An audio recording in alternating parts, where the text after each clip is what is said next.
હરણી વિસ્તારમાં લેક ઝોનમાં 12 બાળકો 2 શિક્ષકોના મૃત્યુ થયા 1 મહિનો થવા આવ્યો છતાં પણ રિપોર્ટ કેમ જાહેર કરવામાં આવતો નથી। વડોદરા શહેરના હરણી વિસ્તારમાં પીપીપી ધોરણે વડોદરા મહાનગરપાલિકાના જવાબદાર અધિકારીઓ, શાળાના જવાબદાર સંચાલકો સાથે લેક ઝોનના જવાબદાર માલિકોની બેદરકારીના કારણે લેક ઝોનમાં બોટ પલટી ખાઈ ગઈ હતી, જે દુર્ઘટનામાં 12 બાળકો 2 શિક્ષકોના મૃત્યુ થયા હતા।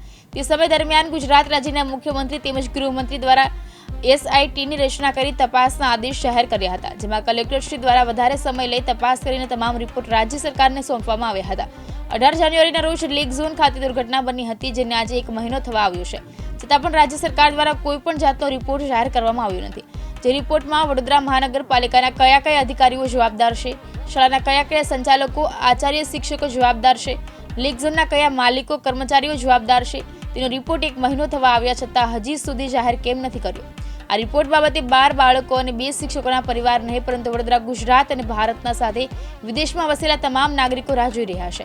જો કોઈ નગરસેવક, ધારાસભ્ય કે સાંસદના પરિવારના કોઈનું આ રીતે મૃત્યુ થયું હોત તો તાત્કાલિક તપાસના આદેશ છોડીને જવાબદારીઓ સામે તાત્કાલિક કાયદેસરની કાર્યવાહી કરવામાં આવે છે, પરંતુ હાલ 12 બાળકો અને 2 શિક્ષકોના મૃત્યુ થયા છે, ત્યારે જવાબદાર કોણ છે તેનો રિપોર્ટ જાહેર કરવામાં આવતો નથી।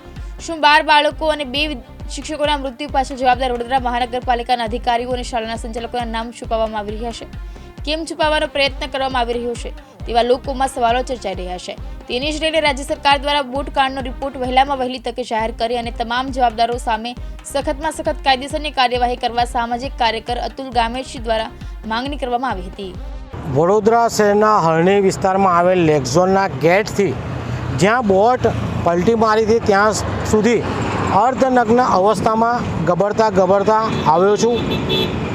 મુખ્ય ઉદ્દેશ્ય એ છે કે આ લેક ઝોનની અંદર પીપીપી મોડેલ છે, એટલે વડોદરા મહાનગરપાલિકા, શાળાના સંચાલકો, કોન્ટ્રાક્ટર, આ તમામ સામે કાર્યવાહી થવી જોઈએ। વડોદરા શહેરના કલેક્ટર દ્વારા રિપોર્ટ બનાવવામાં આવ્યો છે। આ જગ્યાએ મુખ્યમંત્રી પણ આવ્યા હતા, ગૃહમંત્રી પણ આવ્યા હતા। તેમણે જણાવ્યું પણ હતું કે કોઈ પણ ચમરબંધીને છોડવામાં નહીં આવે। હાલમાં જ્યારે કલેક્ટર સાહેબે રિપોર્ટ આપી દીધો છે ગુજરાત સરકારને, પરંતુ ગુજરાત સરકાર આ રિપોર્ટ જાહેર કરતા નથી। આજની તારીખે 1 મહિનો પૂરો થઈ રહ્યો છે। 12 બાળકોના પરિવાર નહીં, 2 શિક્ષકોના પરિવાર નહીં, વડોદરા શહેર નહીં, ગુજરાત નહીં, પરંતુ ભારત અને વિશ્વની નજર આ રિપોર્ટ પર છે કે કોણે સજા કરવામાં આવી છે।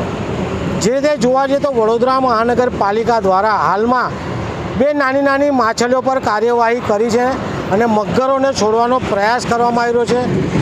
તેવી જ રીતે શાળાના સંચાલકો સામે પણ કોઈપણ જાતની કાર્યવાહી કરવામાં આવી રહી નથી તેવું ધ્યાને આવ્યું છે। ગુજરાત સરકારમાં જો રિપોર્ટ આવી ગયો હોય તો રિપોર્ટ વહેલામાં વહેલી જાહેર કરે। રિપોર્ટ જાહેર કરવાથી ખબર પડશે કે કોની પર ગાડીઓ કસાયો છે। રિપોર્ટ જાહેર નથી કરતા તો ક્યાંક એવી કુશંકા સેવાઈ રહી છે, મોટા ભાગના અધિકારીઓને કે શાળા સંચાલકોને છોડવાનો પ્રયાસ થઈ રહ્યો છે। વડોદરા શહેર સંસ્કારી નગરીમાં જે બનાવ બન્યો છે એ બનાવને જાહેર કરે, રિપોર્ટ જાહેર કરે અને વડોદરા શહેરનું નામ વધુમાં વધુ આગળ રાજ્ય સરકાર લાવે તેવી અમારી માંગ છે। જે રીતે 12 બાળકો અને 2 શિક્ષકોના મૃત્યુ બોટકાંડમાં થયા, તેમાં એક માતા દ્વારા જમવાનું અન્નનો દાણો લેવામાં આવી નથી રહ્યો, ત્યારે વડોદરા શહેરના મેયર પણ મહિલા છે, સાંસદ પણ મહિલા છે। તેમણે આ માતાને મળવા જવું જોઈએ, પરંતુ હજુ સુધી ગયા નથી। ક્યાંક સત્તાના મોહમાં, ખુરશીના મોહમાં, અભિમાનમાં આવી ગયા હોય તેવું દેખાઈ રહ્યું છે। અમારી વડોદરા શહેરના તમામ નગરસેવકોને પણ વિનંતી છે કે સભામાં શ્રી રામની ચર્ચા કરવામાં આવી, ઘણી સારી બાબત છે। રામ મારા પણ છે, રામ તમારા પણ છે, પરંતુ વડોદરા શહેરના 12 બાળકો, 2 શિક્ષકો પણ વડોદરા શહેરના છે, તે બાબતે પણ ચર્ચા થવી જોઈએ। આજે જે રીતે મેયરશ્રીને ધારાસભ્યશ્રી બહાર ગયા છે, તો આવી રીતે જ આ 12 બાળકોના પરિવાર અને 2 શિક્ષકોના પરિવારની પણ મુલાકાત લે તેવી અમારી માંગ છે। મહેન્દ્ર સોલંકી, દિવ્યાંગ ન્યૂઝ, વડોદરા।